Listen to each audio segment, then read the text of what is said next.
안녕하세요. 반갑습니다. 이번 시간에는요, ASK 변조기에 대한 측정 방법에 대해서 해보도록 하겠습니다. 자, ASK 변조기입니다. 가로 1번. 신호 발생기를 이용하여 TP1의 정연파가 10kHz 4V가 되도록 인가하고, 자, 신호 발생기를 사용하는 거죠. 그 다음에 TP3의 출력 파형이 P변조 파형.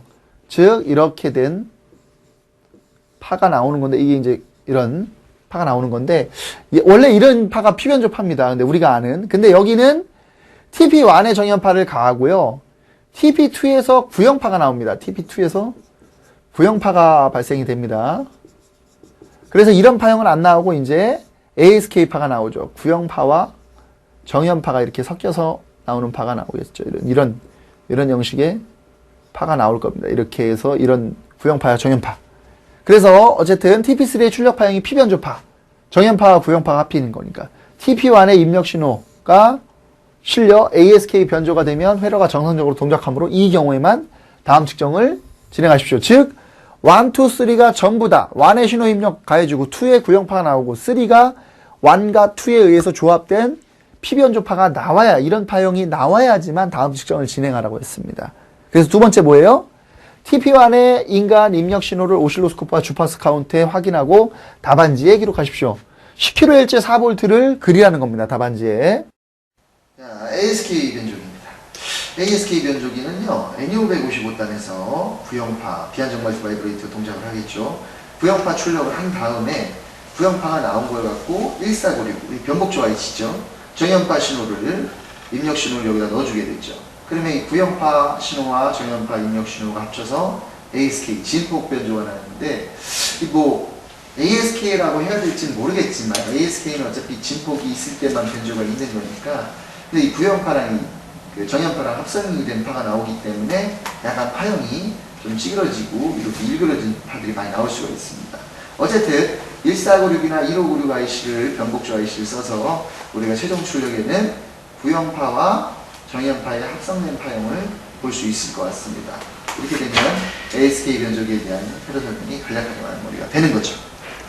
문제에서 읽어봤듯이 우리가 어떻게 돼요?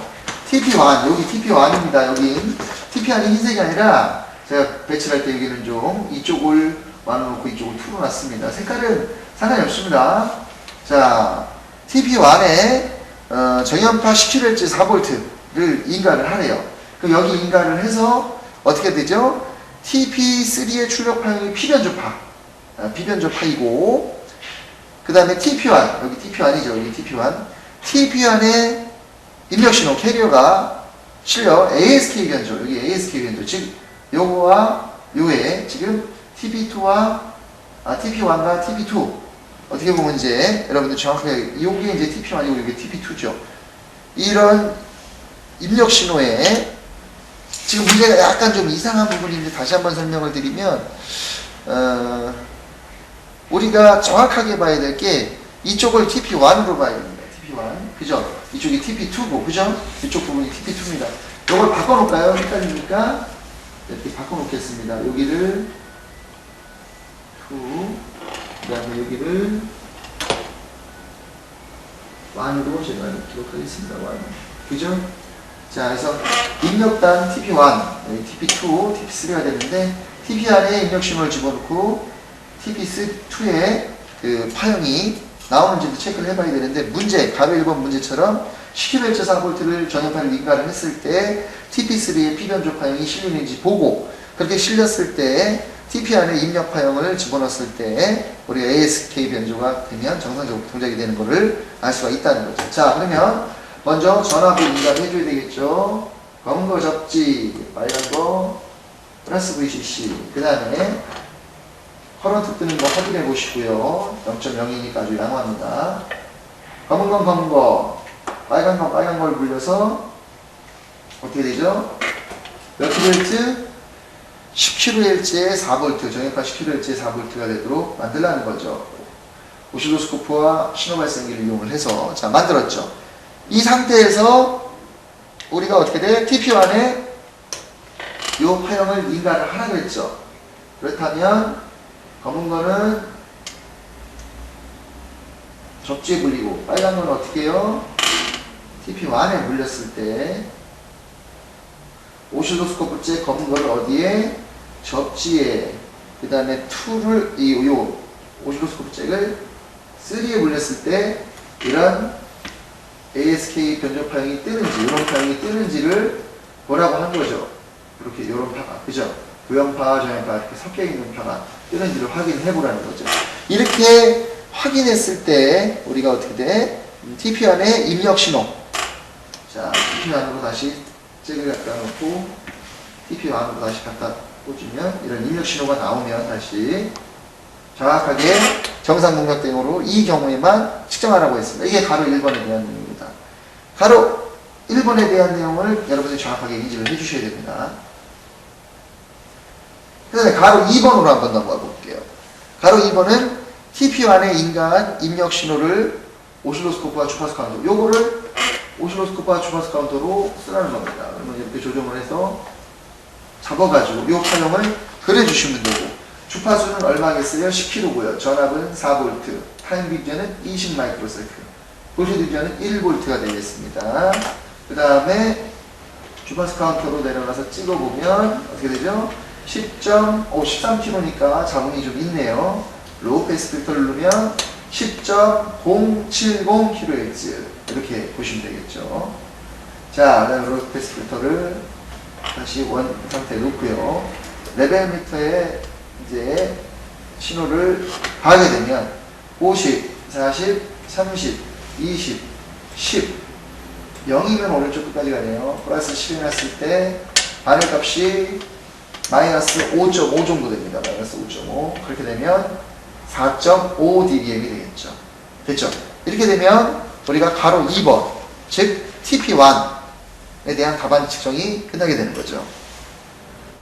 TP2의 출력 전압, 주파수 및 파형을 오실로스코프와 레벨미터로 측정해서 그리라는 겁니다. 그러면 지금 1에 있던 잭을 오실로스코프 잭만 2로 갖다 옮기는 거죠. 신호 발생기는 계속 1에 물려놓는 겁니다. 빨간색 오실로스코프 잭만 2로 옮기시면 됩니다. 그러면 이렇게 답안지에 기록하실 수 있죠. 가로 3번에 대한 내용은 뭐예요? 지금 1에 있던 잭을 2로 옮기라는 거예요. 오실로스코프 잭만. 그래서 얘를 답안지에 기재하라는 거죠. 오토 눌렀을 때 구형파가 딱 뜰 겁니다. 받침 대응파니까. 자, 이거 딱 없애고, 자, 이렇게 해서 아주 목 좋게 크게 딱 내리시면 그리기도 편하고, 그죠? 이런 상태에서 여러분들이 주파수 값이 2kH인데, 자, 움직인다. 어떻게 하나? 스톱 누르세요. 그리고 커서 눌러서, 자, 어떻게? 주파수는 여기부터 잭을 눌러서 한 주기가 여기까지니까 딱 2.119, 약 한 2.2kg 정도 잡아주시면 되겠죠. 2.2kg, 2.1kg 정도. 자, 그 다음에 눌러주셨을 때 전압은요, 이렇게 잡고요. 그 다음에 이렇게 하면 어떻게 되죠? 8.8V 정도 전압 나오네요. 그죠? 요거를 기재를 해주시면 될 것 같습니다. 자, 그 다음에 뭘 하라고 했죠? 타운 디비전 그대로 쓰면 되죠. 100마이크로세컨드. 볼트 디비전 2V고요. 그죠? 그 다음에 주파수 카운터를 찍어보시면 어떻게 되죠? 잭을 갖다가 물리기만 하면 17kg. 어우, 주파수가 많이 높네요. 로우 패스 필터 눌러줄 보셨을 때, 자, 2.111kHz. 똑같아지죠? 요걸 기재해 주시고요. 마지막으로 레벨 미터 측정을 한번 해보면, 자, 50, 40, 30, 20, 10에 놨을 때 오른쪽까지 가니까 20에 놨을 때 어떻게 되죠? 마이너스 4.5 정도 되네요. 그러면 15.5 dBm 이렇게 되겠습니다. 이렇게 되면 가로 3번에 대한 우리가 측정이 끝난 거죠. 그리고 오실로스코프로 다시 오시게 되면 답안지 두 번째에 대한 내용도 끝나게 되는 거죠. 자, 마지막으로 TP1과 TP3의 출력 파형을 오실로스코프로 측정하여 답안지에 기록하라. 요거는 채널 1에, 얘는 채널 2에 기록해서 두 개를 동시에 이렇게 화면에 하나면에 보여주면 우리가 ASK 변조기에 대한 측정 방법이 끝나는 거죠. TP3를 한번 봐야 되겠죠. TP3. TP3에 대한 출력 파형을 봐야 되는데, TP3는 뭐라고 되어 있습니까? 1과, 바로 4번 문제는 1과 3를 동시에 인가를 하래요. 그러면, 자, 보세요. 1에 있던 잭을 TP1에 이렇게 물리시고요. 채널 2에다가는 우리가 어떻게 된다? 그라운드를 물린 상태에서, 검은색 그라운드 물리고요. 3에 물려서 2를 이렇게 해서 두 개를 동시에 보라는 겁니다. 두 개를 동시에. 자, 얘를 좀 올려볼 겁니다. 이렇게. 자, 올려보고요. 그 다음에 2를 전압을 이렇게 한번 높여서 이렇게 올려보도록 하겠습니다. 자, 그러면 요거에 대해서 우리가 어떻게 돼? 요 신호에 대해서 요 파형 두 개를 놓고 우리가 비교해서 답안지에 기재를 해주시면 된다는 거죠. 자, 요렇게 해가 더 정확하겠네요. 귀찮지만. 그래서 여기에는 채널 1에는 TP1, 채널 2에는 TP3의 입력과 출력 파형을 여러분들이 이렇게 볼 수가 있다는 거죠. 이렇게 해서 주파수 값은 어차피 동일할 거고요. 요 주파수는 좀 다를 수 있겠죠. 주기가 틀리니까 반복되는 구간을 보셔야 됩니다. 반복되는 구간이 어딘지를 여러분 체크를 한번 해보셔야 됩니다. 자, 이렇게 잡아서 다시 런스톱 누르면, 자, 여기 보세요. 여기부터 여기까지 구간이 반복되죠. 또, 그죠? 여기부터 구간이 반복되는 구간을 정확하게 찾아야 됩니다. 여기까지. 두 칸, 그죠? 여기부터, 두 칸부터 여기까지, 두 칸부터 여기까지. 그죠? 여기 또 한 칸 나오니까 그 부분을 좀 주의를 해 주셔야 됩니다. 어쨌든, 여기부터 여기까지, 여기부터 여기까지, 여기부터 여기까지. 한 주기를 정확하게 제시해야 된다는 거죠. 그러면 커서를 이용해서 한번 재볼까요? 첫 번째 거야 그렇게 어렵지 않으니까. 자, 여기부터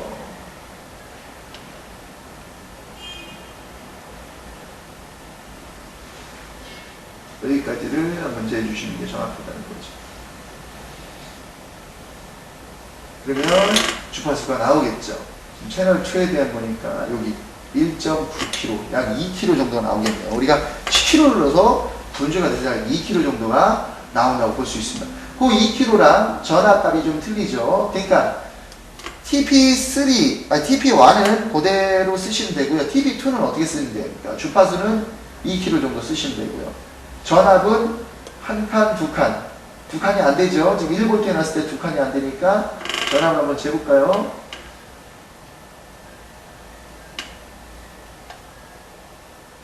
이렇게 보시면 어떻게 되죠? 예, 약 3.36V, 3.4V 정도 적어주시면 되고요. 볼트 뒤면 1V. 이것만 틀린 거죠? TPR은 여기, 볼트 뒤면 2V, 주파수 10km, 전압 4V. 네, TP1입니다. 타임 기준 두 개 다 동일하죠? 200 마이크로세컨드.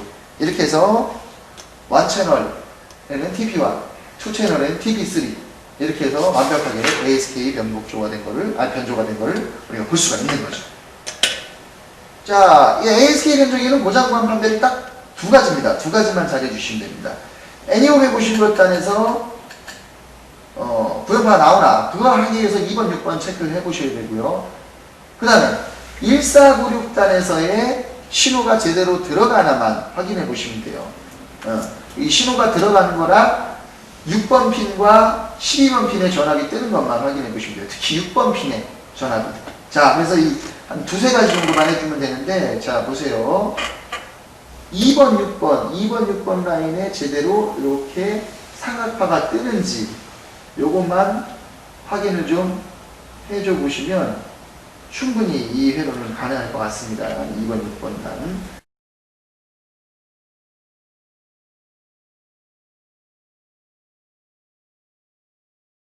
이게 제대로 떴다 그러면 1496에 신호가 제대로 들어가는지 안 들어가는지를 확인해 보셔야 돼요. 그래서 몇 번 핀이냐? 10번 단자의 신호가 제대로 들어가는지, 8번 단자의 신호가 제대로 뜨는지, 즉 10번 단자보다는 8번 단자의 신호가 제대로 뜨는지를 확인해 보셔야 된다는 거예요. 8번. 그죠? 8번 핀을 찍어 보시면 어떻게 되죠? 이렇게 정연파가 잘 뜨고 있구나 하는 거를 정확하게 볼 수가 있지요. 콘덴서 지나서. 그래서 이렇게 뜨면 정상이고요. 그 다음에 마지막으로 어디 6번의 전압이 제대로 들어가는지를 확인해 보시면 될 것 같아요. 그럼 전위가 올라갈 겁니다. 이렇게. 그죠? 직류로 가서 어떻게 되죠? 자, 6번 핀의 전압이 제대로 들어가는지. 자, 제가 5V로 놨고 한 칸 5V로 놨을 때 자, 지금 10V 전압이 인가됐으니까 두 칸이 뜨는지 이렇게 올라가는지. 요 세 가지만 보신다면 충분하게 우리가 이렇게 마지막 단에 파형을 완벽하게 볼 수가 있지요. AC도 넣고 이런 형식으로 해서 파형을 완벽하게 보실 수가 있는 거죠. 이렇게 되면 고장보안 판별이 끝나게 됩니다.